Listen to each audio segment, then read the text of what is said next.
my views and opinions do not necessarily reflect the views and opinions of my students. I'm hoping that I will be the youth of the Professor Revolution. And in many ways, I will help my country.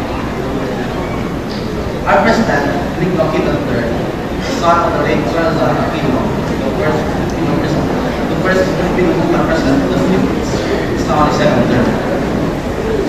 And although he has been on his second term, he has not done any remarkable deeds for which can be remembered.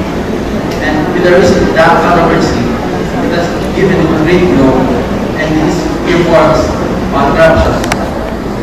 And so, I believe that our president should not continue on being on his terms.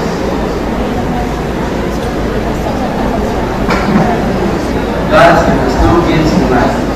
One is choice, and another is chance. Choice is left to one, and chance is from the best one. And if the only thing that matters is our choice,